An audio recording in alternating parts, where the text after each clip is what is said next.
Hola, buenas tardes, bienvenidos, bienvenidas al segundo día del CMK Encuentro de Fotolibros.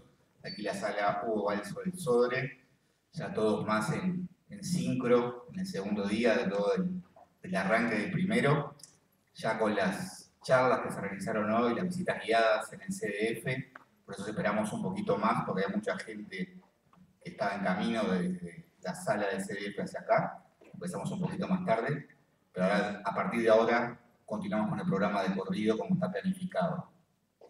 Parte del sentido de este encuentro, que siempre lo repetimos y mucho, es el intercambio que pasa fuera del auditorio, tanto en las jornadas como en CMK, y es por eso, porque algunos ayer nos preguntaban, es que hacemos un corte largo de 30 minutos, por eso damos café y sándwiches, para aguantar hasta el final, pero la intención de ese corte es el intercambio, es seguir discutiendo todo lo que pasa acá adentro, conocerse, ¿no?, entre los que estamos aquí en Uruguay y todos los que nos están visitando del exterior, no solo los ponentes. En esta edición del CMK tenemos mucha gente que vino de distintas regiones de América del Sur, tenemos desde varias ciudades de Brasil, desde Bahía, Fortaleza, Porto Alegre, gente de Chile, de Argentina, o sea, hay un montón de personas de distintos lugares que la idea es que este intercambio que se genera acá adentro siga ahí y se siga reproduciendo todo el año y más allá del CMK.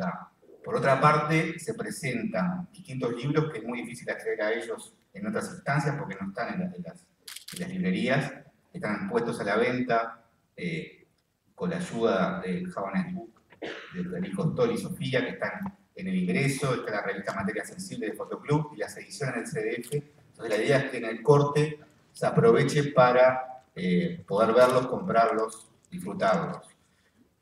Hoy tenemos un día intenso, un día que va a ser de corrido, vamos a seguir discutiendo sobre los procesos de autoedición y hoy el libro se sigue imprimiendo, el libro de taller de los amigos de FIB se sigue imprimiendo y encuadernando ya en la imprenta y esperamos todos que mañana esté pronto. Entonces les pido que crucen los dedos y que ese libro quede bien. A disfrutar en CMK, lo dejo con Diego. Bueno, bienvenidos de vuelta en este segundo día de CMK. Como para poner un poco de información en contexto, la primera jornada estuvo más bien enfocada hacia la construcción de posibles narrativas visuales. En el día de hoy, el día martes, la idea es empezar a presentar algunos de los actores, algunos de los aspectos más técnicos de la producción del fotolibro.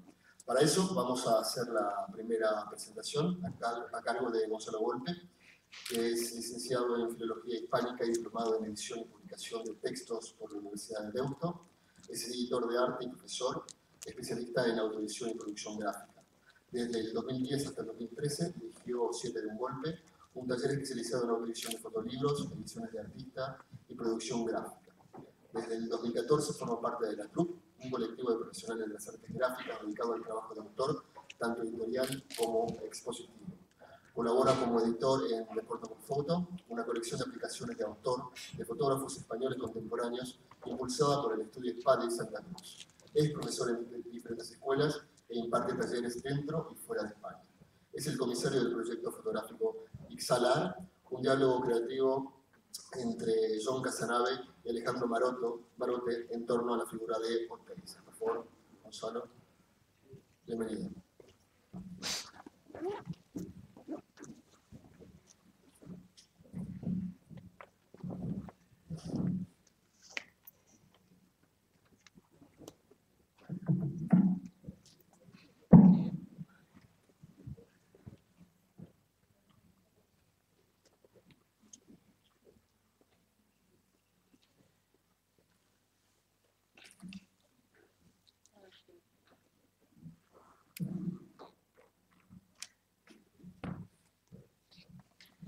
Bueno, hola, buenas tardes a todos, muchas gracias por venir.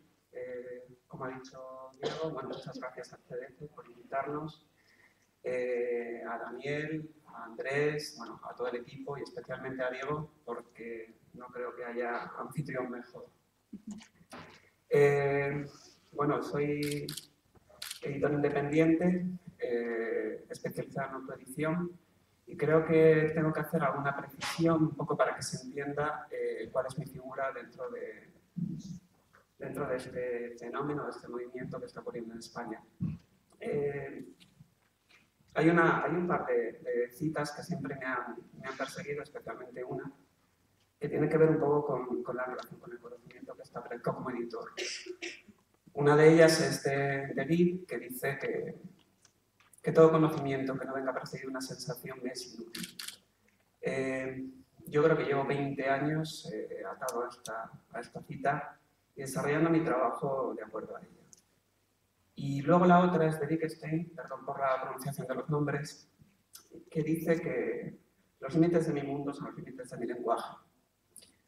¿Por qué digo esto? Un poco lo digo a tenor de la charla de ayer, de la charla de debate de ayer. De alguna manera, lo que son los roles en la industria gráfica, tiene mucho que ver con cómo los vivimos, con la experiencia, ¿no? Entonces, para mí, figuras como el editor, figuras como el diseñador, como el preimpresor, la verdad son bien diferentes de lo que se decía ayer. Quería hacer una precisión sobre la palabra editar. El lenguaje castellano, el español, es un poquito tramposo con esta palabra. Tiene dos acepciones, ¿no? Editar y publicar son el mismo sinónimo, o sea, coinciden en una acepción, que es difundir por medio de imprenta. Sin embargo, editar es una palabra muchísimo más compleja y con muchísimas más acepciones. Entonces, ayer yo creo que, y luego me imagino que en la mesa de debate podremos desarrollarlo, creo que era importante desarrollar o plantear esta diferencia, ¿no? Son dos cosas totalmente diferentes. Publicar significa sacar a la calle un texto, ¿no? Sin embargo, editar como mínimo es elaborar, revisar, montar, dar formato, seleccionar, adaptar, organizar y publicar. Con lo cual, si tiene todas estas acepciones, quiere decir que la labor del editor puede tomar muchas rutas diferentes. Y desde luego, a la hora de desarrollar mi trabajo, no creo que mi posición sea una posición de mantener un principio de autoridad. Para mí el principio de autoridad, la autoridad deviene del autor, cuya etimología es autor, autoritas. Y todo el trabajo que he desarrollado siempre viene, o lo entiendo como una cesión, como una invitación que hace el autor para que participe de su trabajo. Entonces, en todo momento, digamos que mi planteamiento es un planteamiento de servicio. Yo no estoy ahí para dar sentido a la obra, para eso está el autor. Yo estoy ahí para eliminar redundancias, para buscar la coherencia, para hacer que el mensaje sea más efectivo, para apoyar al autor en todo el proceso, para plantear un equipo de trabajo, para asegurarme que ese equipo de trabajo mantiene esa distancia que además es variable respecto al autor y respecto a la obra. Estoy ahí para enfrentar las cuestiones, estoy ahí para recuperar la distancia o tratar de recuperar una distancia de sobrevuelo, dado que el proceso creativo tiene esta capacidad para secuestrar, ¿no? Y esa es mi función, básicamente. Entonces, yo entiendo que probablemente aquí el editor, publicador, es una persona que ostenta un poder. En mi caso, el poder trato de que lo ostente siempre el autor. En mi país ha ocurrido desde 2010 una pequeña revolución. Ha ocurrido un movimiento de autogestión editorial en el que nosotros, y digo nosotros, los profesionales de las artes gráficas, lo que hemos tratado de ser o de hacer es dotarles a estos autores de las herramientas que necesitaban para llevar a cabo su trabajo. Somos como un ecosistema, somos como unos facilitadores, pero quienes lo habitan son los autores y sus obras. He tratado de plantear esta charla que voy a dar, solo la he dado una vez y me extendí durante 1 hora y media, así que voy a tratar de ser muy rápido, veloz como el viento. Pero sí me gustaría ir tratando de explicar una serie de conceptos, ¿no? He elegido 5 trabajos, estos 5 trabajos están elegidos de acuerdo a una opinión, me sirven como ejemplo para explicar en qué consiste, ¿no?, este movimiento de autogestión. Y bueno, es absolutamente parcial. Yo creo que objetivamente todos por separado son muy importantes, no se puede entender lo ocurrido en España sin ellos, pero también esta selección es una selección totalmente personal. Bueno, veis que me sirvo de la imagen de Saul Bass, es simplemente para hacer probablemente un poquito más atractivo este PDF. Me gusta empezar definiendo un poco lo que es el fotolibro, sobre todo para plantear cuáles son los límites de la discusión. El fotolibro, sobre todo, es una manifestación de autor llevada al libro y cuyo discurso, sea narrativo o no, se establece a través de las imágenes llevadas a la puesta de página. John Gossage es un gurú, aparte de un gran fotógrafo, un gurú un poco de lo que es el fotolibro, ¿no? Y define esta definición, con la que yo no estoy muy de acuerdo. Un buen libro de fotografía debe contener un buen trabajo. Estamos demasiado acostumbrados, sobre todo los occidentales, a estar todo el tiempo concibiendo la vida como pares enfrentados, ¿no? Blanco, negro, bueno, malo, lleno, vacío. Algo que, por ejemplo, en la tradición oriental no se plantea de esta manera, ¿no?, la vida. Bueno y malo son categorías morales. Y bueno, yo creo que al final, dentro del arte, lo que estamos en todo momento haciendo son juicios de gusto, no juicios de valor. Gombrich, el teórico de arte, el gran historiador del arte, cuenta en los últimos años de su vida, cuenta una anécdota, lo tiene por ahí publicado, que es que acabó cansado de ese punto, ¿no?, que se le da al arte y al artista, ¿no? Esa discusión muchas veces enrevesada que bueno, yo siempre digo que yo trabajo con autores, no trabajo con artistas. Artistas, el arte, o sea, soy editor de arte, es una categoría que asumo, que entiendo, pero yo trabajo con autores, trabajo con discursos de autor. Si luego aquello es o no es juzgado como arte, desde luego no depende de mí, además no quiero tener nada que ver en esa decisión, ¿no? ¿Por qué? Porque el mundo del arte es un mundo que no está planteado para respetar al artista, para respetar al autor.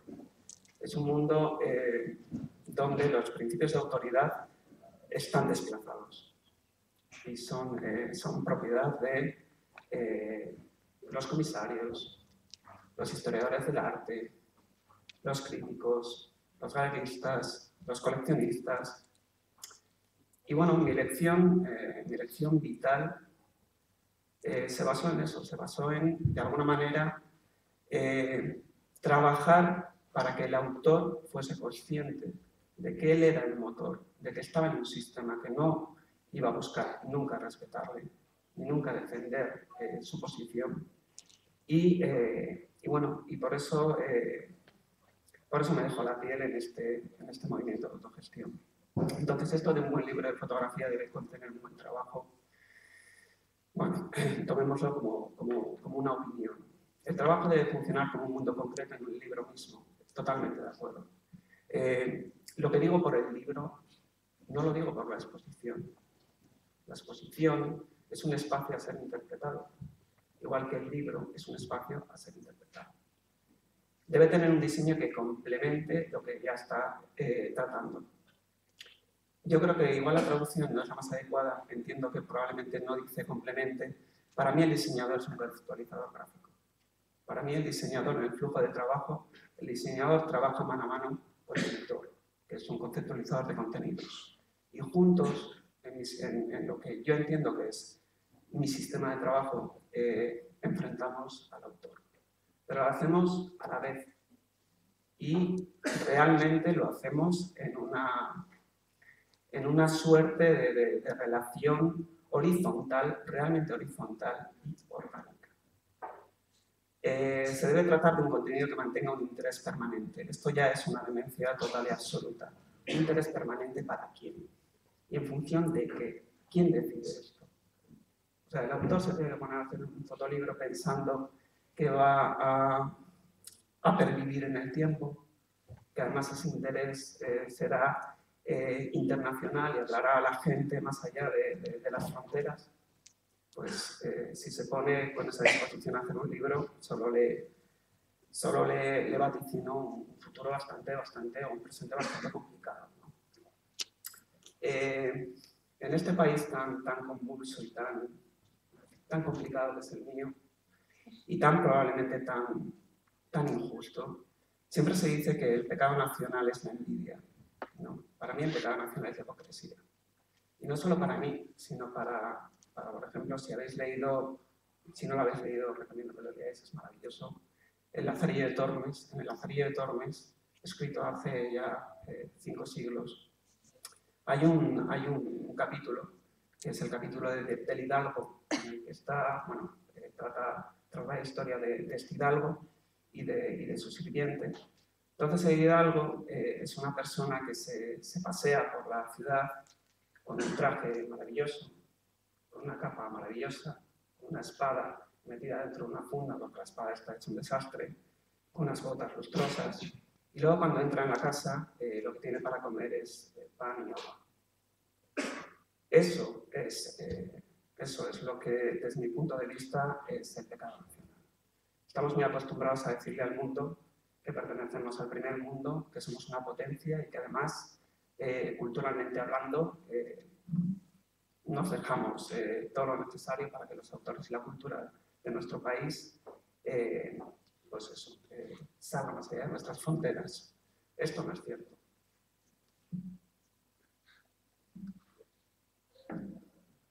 Lo que hacemos, básicamente, lo que se hace en mi país, es seleccionar y promover agentes culturales políticamente implicados que venden una idea, una marca de España. Sin embargo, teniendo lo que tenemos, que es la mejor generación, desde mi punto de vista, de fotógrafos que ha tenido mi país, estos fotógrafos están absolutamente y totalmente olvidados. No han contado con ningún tipo de apoyo institucional, ni privado.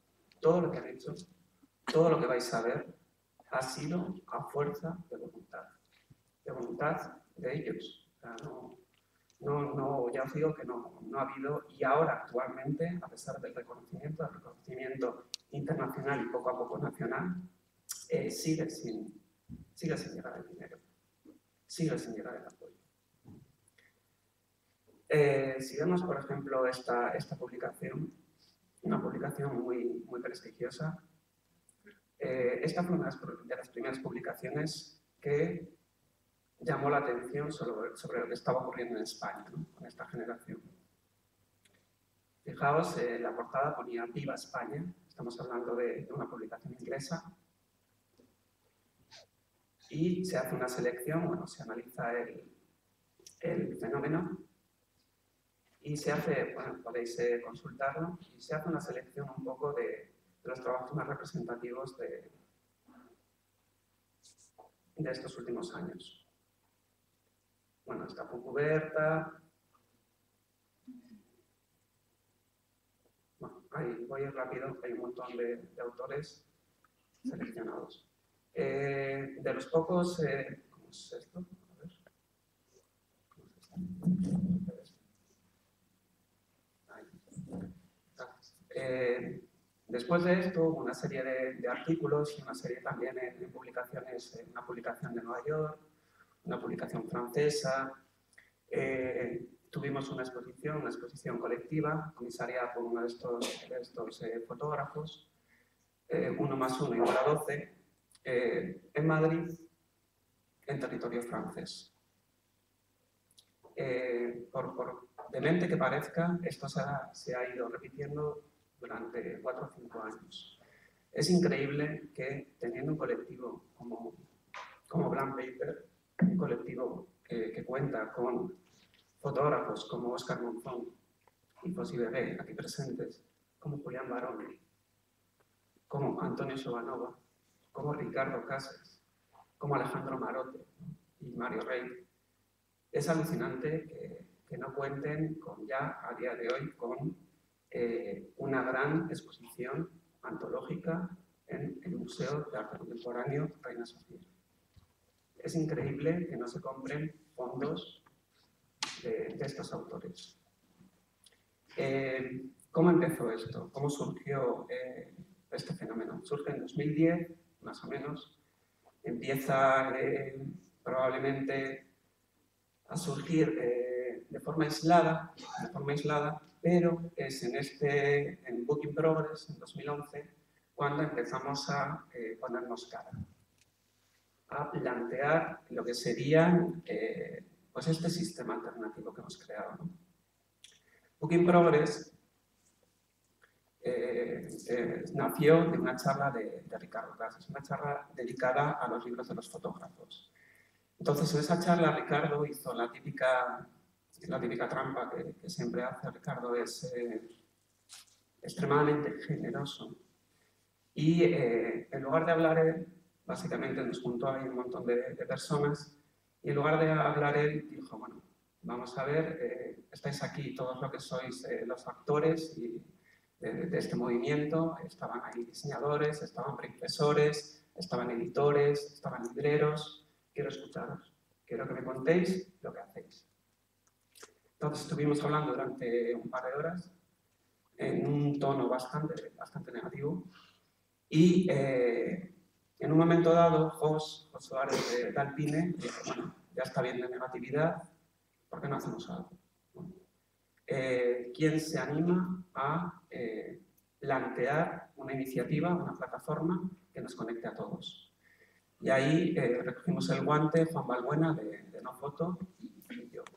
Entonces, entre los tres empezamos a generar el principio de una plataforma a la que se fueron sumando un montón de gente, ¿no? La primera reunión tuvo lugar en la Escuela Blank Paper. Ahí vemos, pues yo que sé, estamos viendo a Antonio Sobanova, a Alejandro Marote, a Juan Balbuena, a Carlos Albalá, a Jaime Narváez. Ahí en esta mesa ahora, en esta imagen, hay preimpresores, coordinadores, fotógrafos, diseñadores, editores, encuadernadores, un poco de todo. Y lo que hicimos fue empezar a girar por España. Establecimos una página web, establecimos una base de datos donde podíamos compartir información y de alguna forma nos intercambiamos los teléfonos y los mails. ¿Para qué? Para sumar apoyos, para sumar fuerzas. Entonces era bastante habitual que hubiese llamadas, por ejemplo, entre un editor de Barcelona y un editor de Madrid, estando, por ejemplo, en imprenta con un problema para tratar de solucionar y de hacer fuerza común.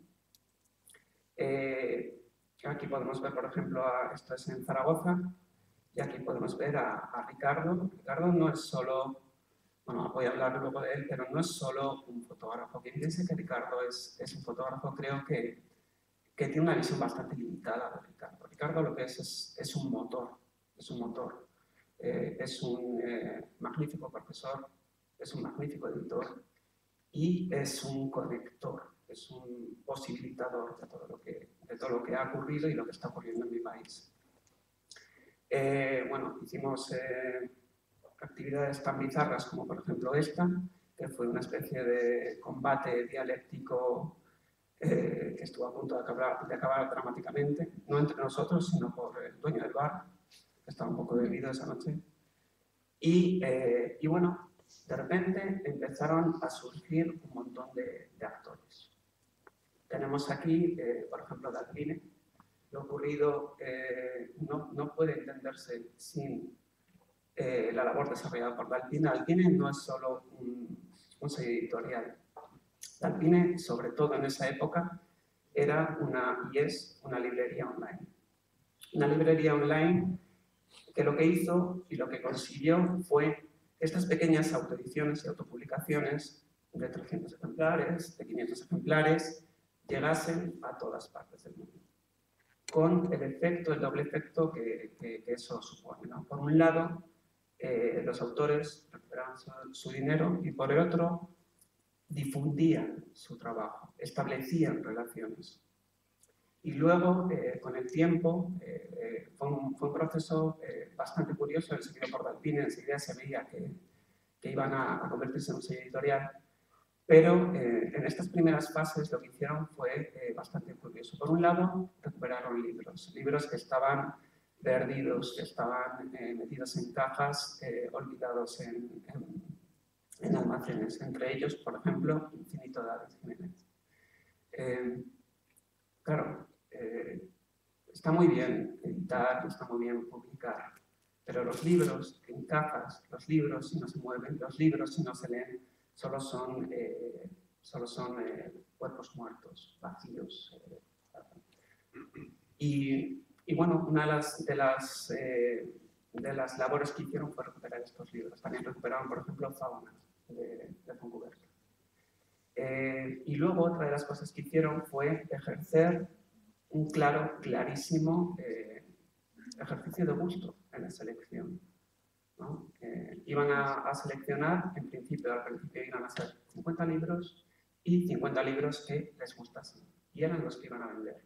Poco a poco fueron sumando esos libros, aumentando su bagaje, pero bueno, la verdad es que es una labor la que han desarrollado bastante bueno, fundamental. ¿Cómo era el comando?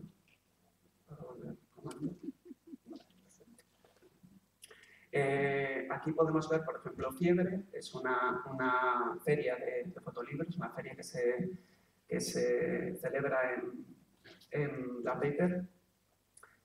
Podemos ver Mob, que es una empresa de comunicación y gestión. 7 de un golpe, con esta empresa yo tengo algo que ver.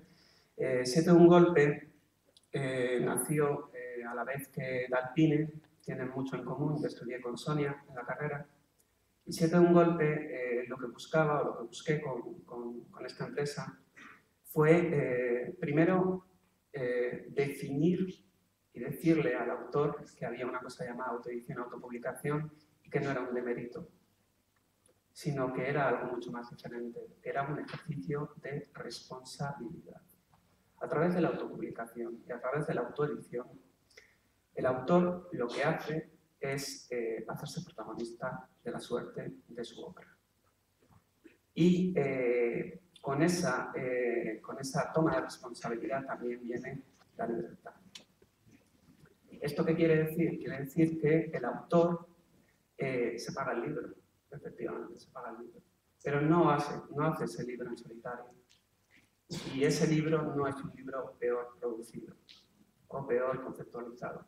Mi labor fue explicarle a estos autores, me llevó tiempo entender cómo un editor podía no tener un sello editorial y trabajar con los autores en libros en los que prácticamente no dejaba una huella clara, dado que bueno, sí, se acredita mi trabajo, no es algo que personalmente me preocupe demasiado, pero por ejemplo, todos estos libros no iban directamente a la venta. Muchos de ellos han acabado siendo publicados por grandes sellos editoriales. Y claro, cuando aparece el gran sello editorial, aparece el editor que coge un trabajo, lo publica y lo firma, ¿no? De alguna manera. Eso por un lado. Y por el otro lado, lo que hice, lo que me pareció que podía ser interesante para definir un poco más mi trabajo, era dedicarme al mundo del libro del arte, del libro de artista. ¿Por qué? Pues probablemente como una herramienta de comunicación. O sea, yo el libro de artista, yo hago libros de otros porque he hecho mis libros. Desde muy joven empecé a desarrollar todo tipo de trabajos relacionados con el libro. Creo que he hecho, salvo la traducción, creo que he hecho todo lo que se puede hacer en el mundo del libro. Entonces elegí el libro como un soporte a nivel personal, como un soporte que me daba libertad, que no dependía de nadie ni de nada. Entonces aprendí un poco de encuadernación, aprendí un poco de impresión, ya escribía antes. Entonces, de alguna forma fui estableciendo una relación en primera persona con el libro. Y luego más adelante esa necesidad de plantear una relación pues muy directa con el libro fue dándome de comer, básicamente.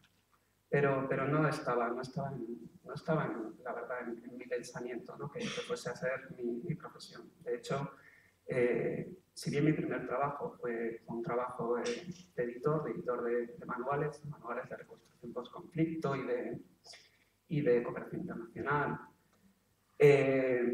Luego me dediqué a las artes gráficas, me dediqué al trabajo con el autor, pero sobre todo a nivel expositivo y estas cosas, ¿no?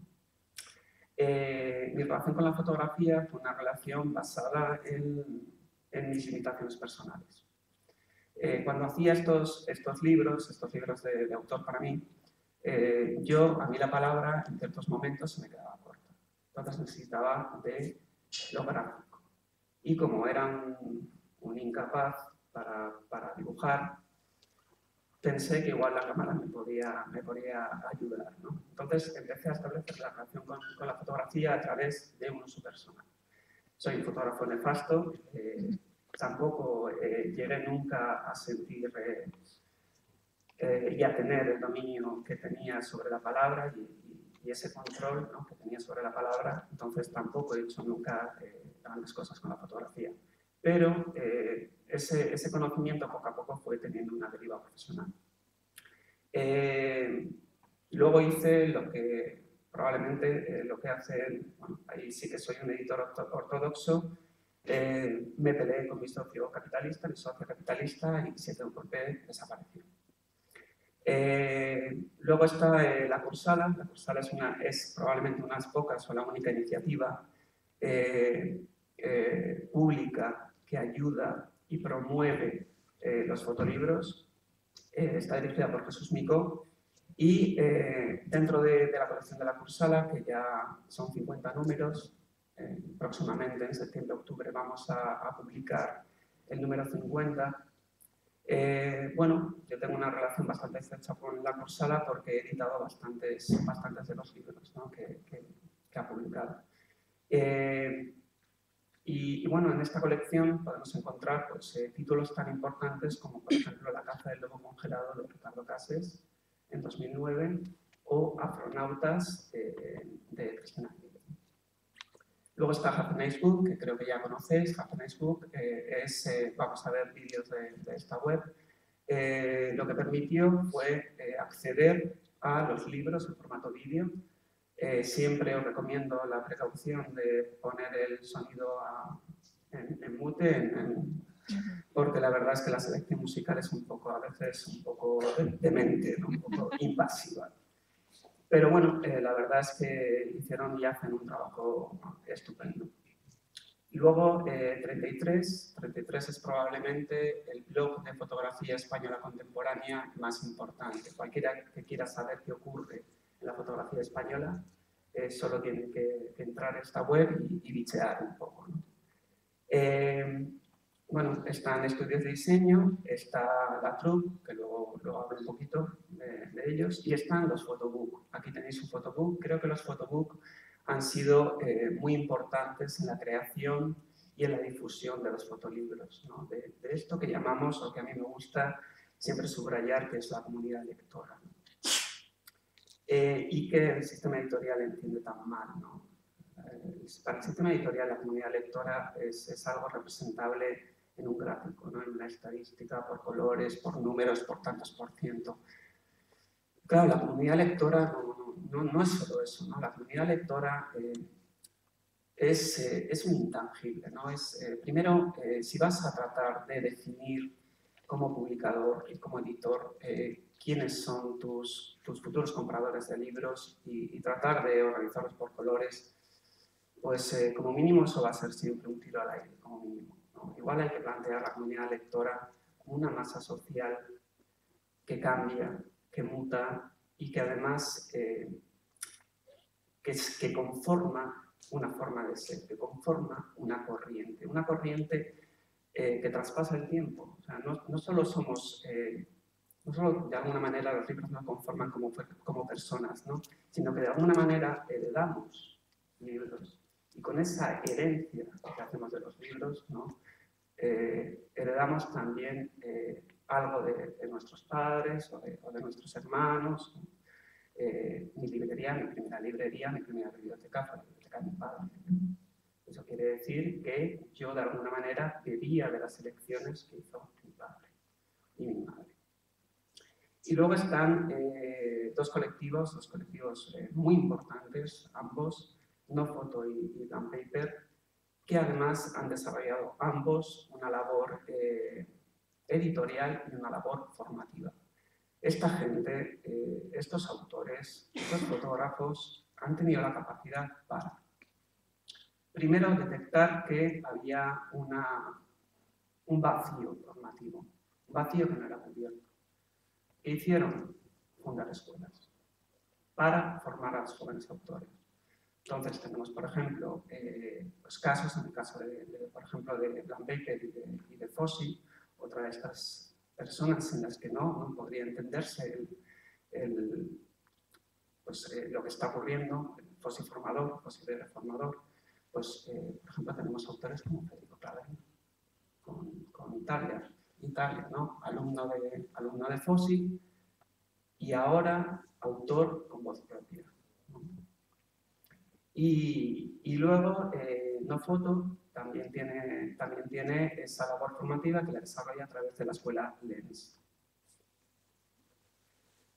Junto con estos autores empezó a desarrollarse un mapa editorial de pequeños sellos editoriales independientes.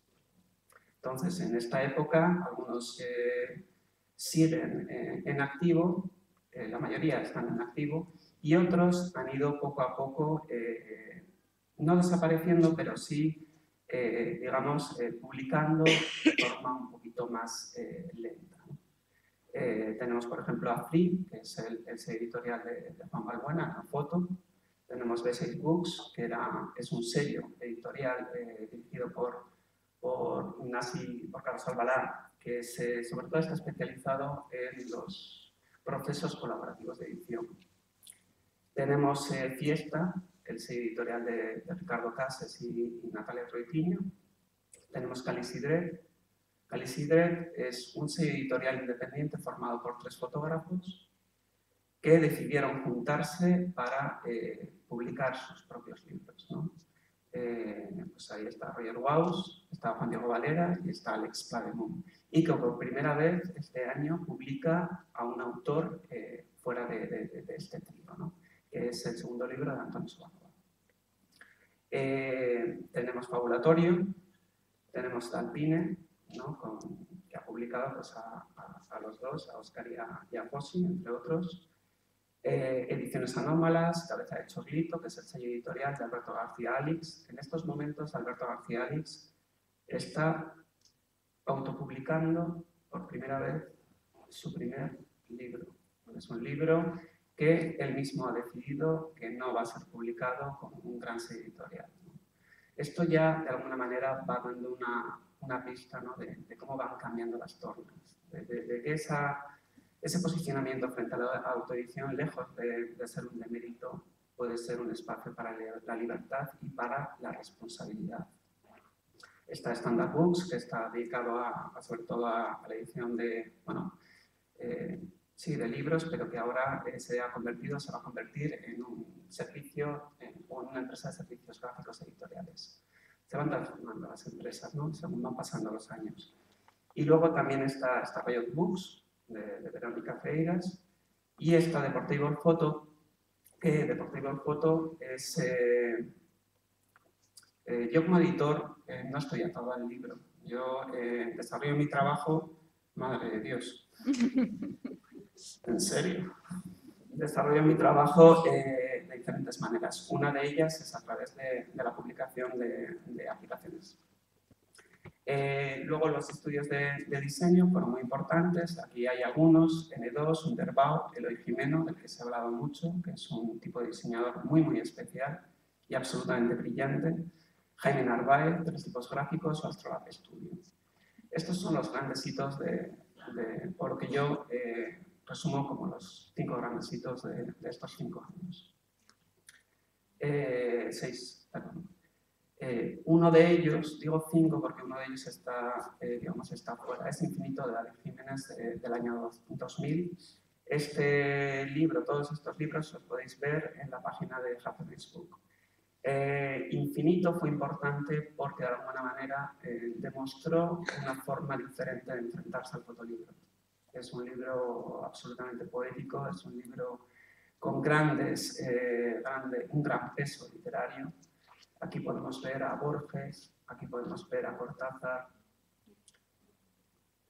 Paloma al aire, este libro es del 2011, de Ricardo.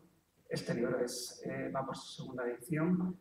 Y este libro fue importante porque de alguna manera Ricardo, en un momento dado, demostró que un autor español podía establecer una edición con un sello alemán, Salem Books, y con un sello francés, y sacar un trabajo, ¿no? Sacar un trabajo, publicar un trabajo. Es un libro increíble y yo creo que para quien quiera entender un poquito qué está ocurriendo en la fotografía española, probablemente sea una compra obligada, ¿no?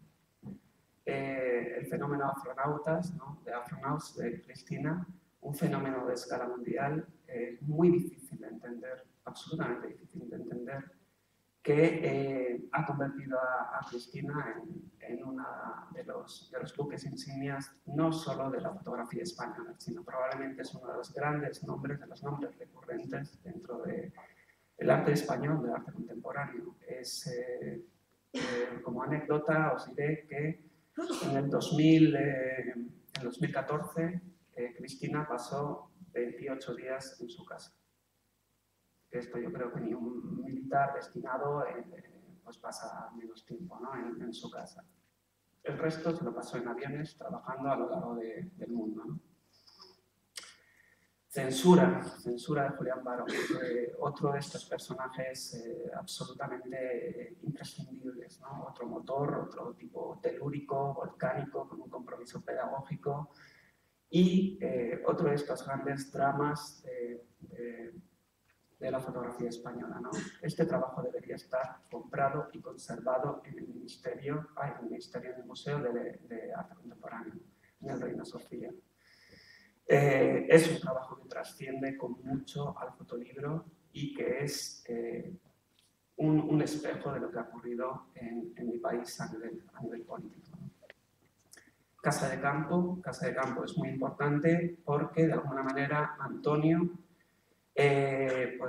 demostró que de repente un autor español podía publicar en uno de los mejores sellos editoriales del mundo, ¿no? Entonces, cuando de repente supimos que lo iban a publicar, entramos en la página web y vimos el nombre de Antonio al lado de Paul Graham, por ejemplo, pues yo creo que fue un efecto importante, ¿no? Un espaldarazo importante. Es un libro magnífico que también yo creo que podríais acercar y ver un poco cómo este lenguaje fotográfico tan lleno del sentido de Antonio puede ser llevado al libro o a la exposición, que también es un tipo de estos que entiende muy bien la diferencia entre el espacio expositivo, ¿no?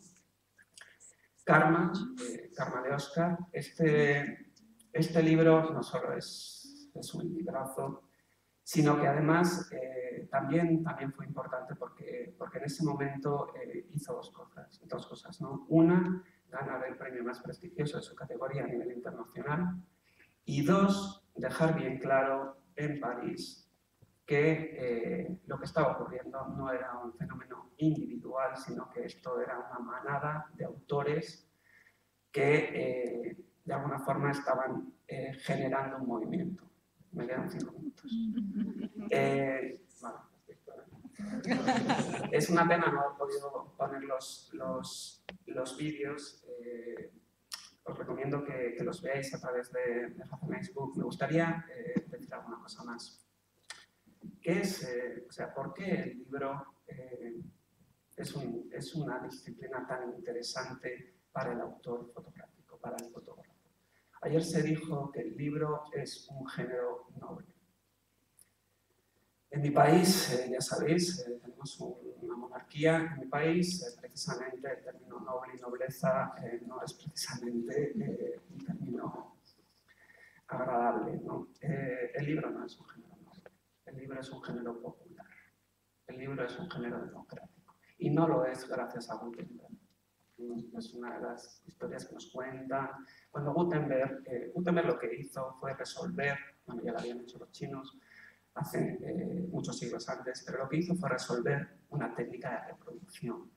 Pero los libros son el encuentro entre dos cosas. Por un lado está la tinta y por el otro lado está el papel. Entonces, da igual que resuelvas uno de los dos lados, la tinta y la técnica de impresión, que si el papel es carísimo, los libros van a acabar siendo comprados por, por la nobleza, por la iglesia, por las universidades, pero desde luego no por el común de los mortales. No fue hasta la Revolución Industrial, 4 siglos después, que el libro realmente se convirtió en un soporte democrático. Y lo fue porque 2 tipos llamados los hermanos Ford-Lumière inventaron la máquina papelera. Y además se desarrolló la masa de papel, la masa papelera. Entonces ahí es cuando el libro se convierte realmente en un elemento democrático. ¿Y por qué el libro es un soporte importante o es un soporte que le da libertad a los autores? El libro tiene, y voy a acabar con una última reflexión, el libro tiene algo maravilloso, que es que probablemente junto con la música es la única disciplina que establece y defiende ese diálogo que se establece entre el autor y quien disfruta de esa obra en un plano de total y absoluta libertad y intimidad. ¿Esto qué quiere decir? Que el libro tiene la capacidad para saltarse el tiempo y para saltarse el espacio. Ulises Carrión decía que los libros son dispositivos espaciotemporales. Lo decía explicando que el libro tiene un espacio que tiene que ser interpretado y tiene un tiempo que viene del pasar de página. Pero ¿por qué el libro se salta el tiempo y el espacio? Porque yo un libro lo puedo leer en mi casa, lo puedo leer en un parque, lo puedo leer en el metro. Y puedo leer a un tipo que escribió ese libro 2 siglos, 3 siglos después en otro idioma y sigo reviviendo ese diálogo y lo sigo haciendo en un núcleo de intimidad. Para ver una exposición de pintura, para ver una exposición de fotografía, tengo que estar en el lugar adecuado y en el momento adecuado. Y además, géneros o disciplinas creativas, como por ejemplo la escultura, gracias a este sistema del mundo artístico, son géneros dramáticos para el autor, porque la escultura está hecha para ser tocada. Ponte tú a tocar una escultura de Rodin en un museo, vamos a ver dónde acabas, ¿no? En cambio, el libro no es así, ¿no? El libro mantiene un tuato. Y lo va a hacer siempre que haya autores y siempre que haya lectores. Y además la lectura, lejos de ser algo pasivo, la lectura es siempre un ejercicio creativo. La lectura es siempre un ejercicio interpretador.